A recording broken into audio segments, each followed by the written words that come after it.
Life is hard. It's also just so gorgeous and beautiful, right? Like some days it's so gorgeous that you just have to look away, not to sob. You know, you see a friend, you hear a beautiful song, just walking the dog, the sunrise, the sunset. But life is hard. I think I officially decided that last Sunday morning. You know, it's not like I got to 60 and it hadn't occurred to me, but I got an early morning text that was kind of a gut punch. It was not anything I expected. And there's been a lot of that in our little community and in my circle of friends this year. There's been cancer, there's been addiction, there's been separation and divorce, there's been lost jobs. And this was just one of those things. And I just thought, oh my God, life is just so unbelievably hard. And of course, we are, to be honest, privileged people who have resources and family and community and friends who can hold us up, right? I mean, that statistic that 32% of Americans don't have $400 if there's a crisis, it's now 37% of Americans, up from 5%. And in many ways, that kind of vulnerability and fragility is much more like the first people who heard Jesus speak.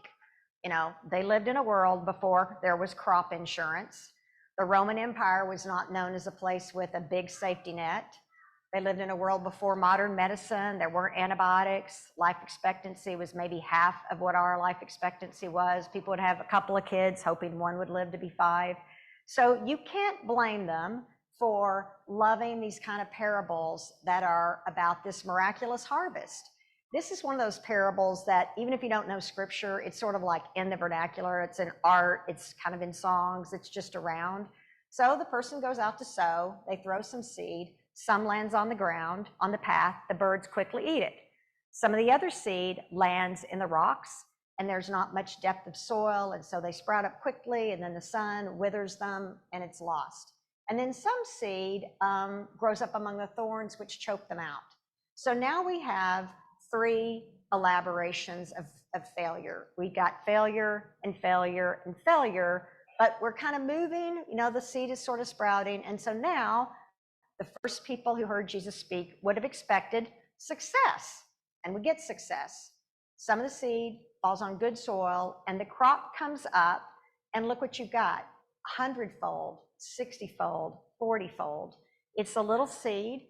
And what does it do? It feeds all the kids in the village. It feeds the whole village. It feeds maybe as far as the eye can see. It's like we planted this church here to focus on peace and justice and the beloved community.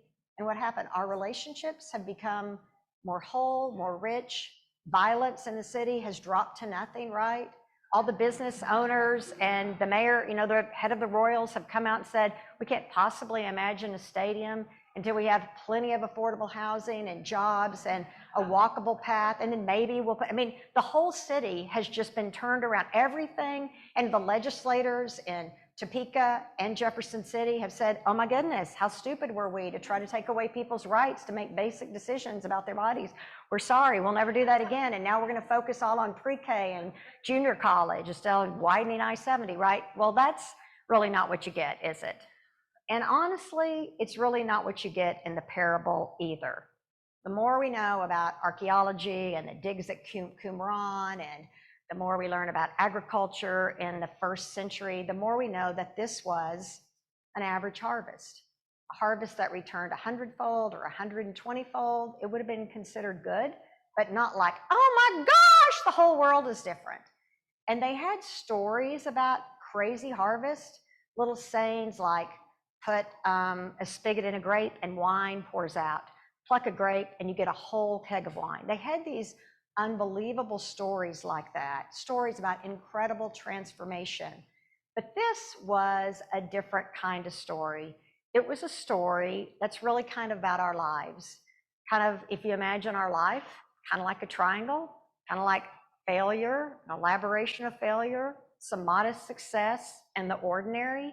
And then somehow God just found in the very midst of all of that, right? As opposed to, poof, everything's perfect. When my daughter went away to college 10 years ago, she went to Knox College in Galesburg, Illinois, which is a quintessential down on its luck town. I mean, they actually wrote the book in the New York Times about it, Boom, Bust, Exodus. Illinois, like a lot of the upper Midwest, got hit hard with manufacturing loss. They lost 37% of their jobs kind of in the years leading up to the recession of 2008. And Galesburg was really centered around the Maytag plant. And for years, there were fears that the Maytag plant would leave.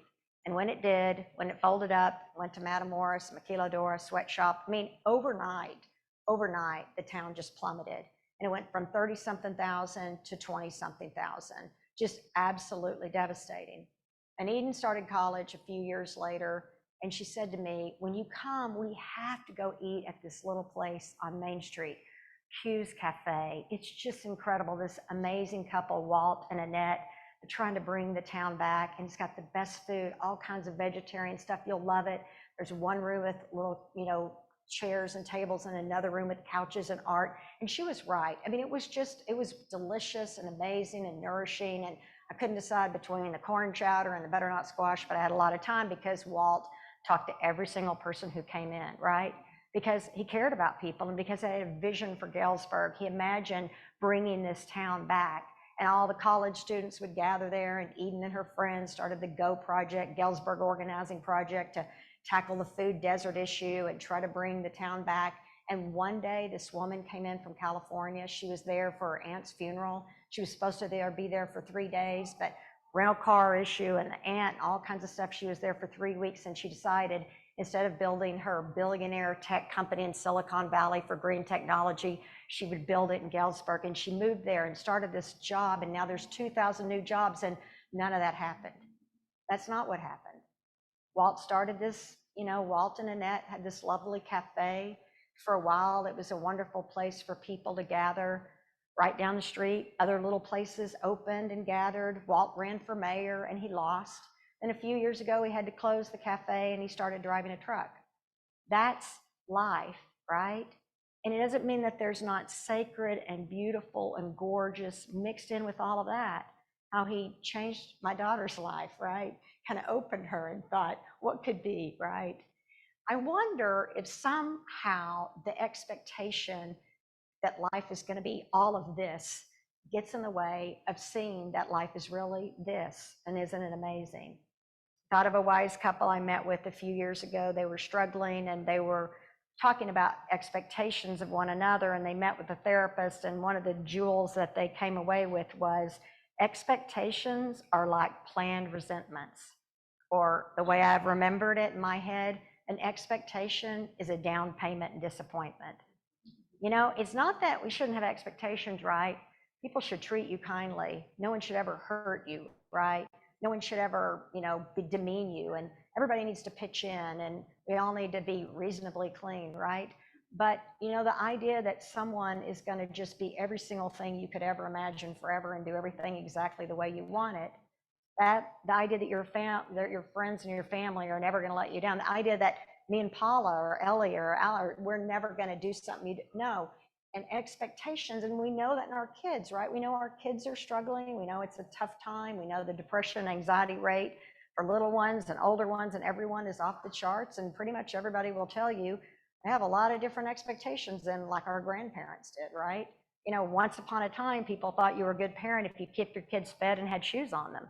Now it's like if their childhood wasn't every single thing, So looking at expectations and what is it about? And even in our own congregation, I mean, when President Obama was elected, honest to God, I thought we are going to move from all this military spending to universal pre-K and free junior college, and it's going to be a different world, and we're all going to come together, and I just thought, and look, it turns out it's incremental hard work of like, let's gather signatures so we can try to raise the minimum wage to $15 and get earned sick leave.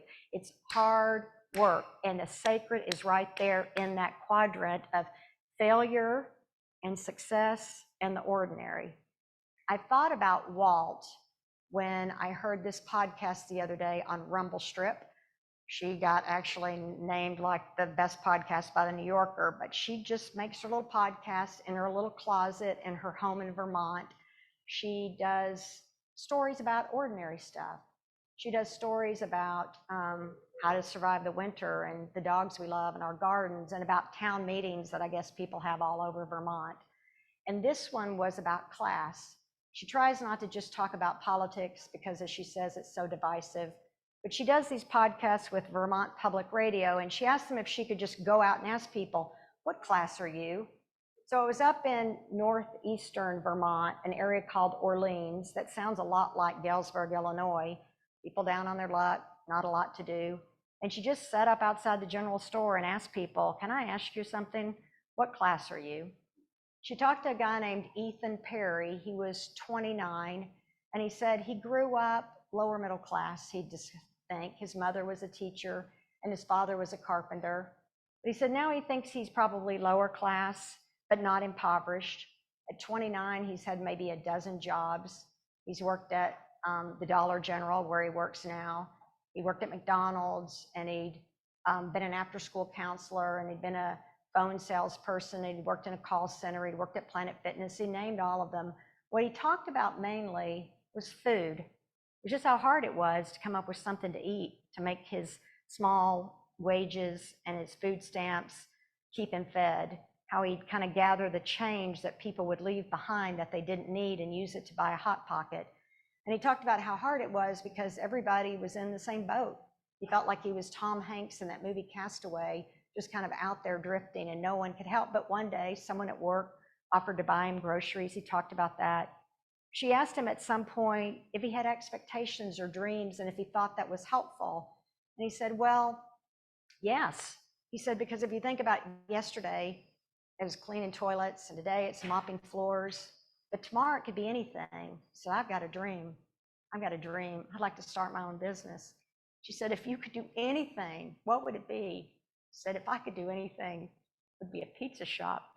It's like there's nothing like that anywhere around here. Nothing like that where people my age can come together. It's like it's drugs and drinking, people not taking care of themselves, nothing to do. But I could imagine this pizza shop where people could just come together and just be a community and just care for one another and just have a good time. Sower went out to sow. Some of the seeds just fell on the ground and the birds ate it right up, and some right among the rocks and they withered and died, and some of it, was choked out by the thorns, but some of it took root, right? Someone opened this little restaurant on Galesburg's Main Street. Down the street, someone opened a bakery and put a pride flag right in it. Right out there by the street, people planted flowers around the trees.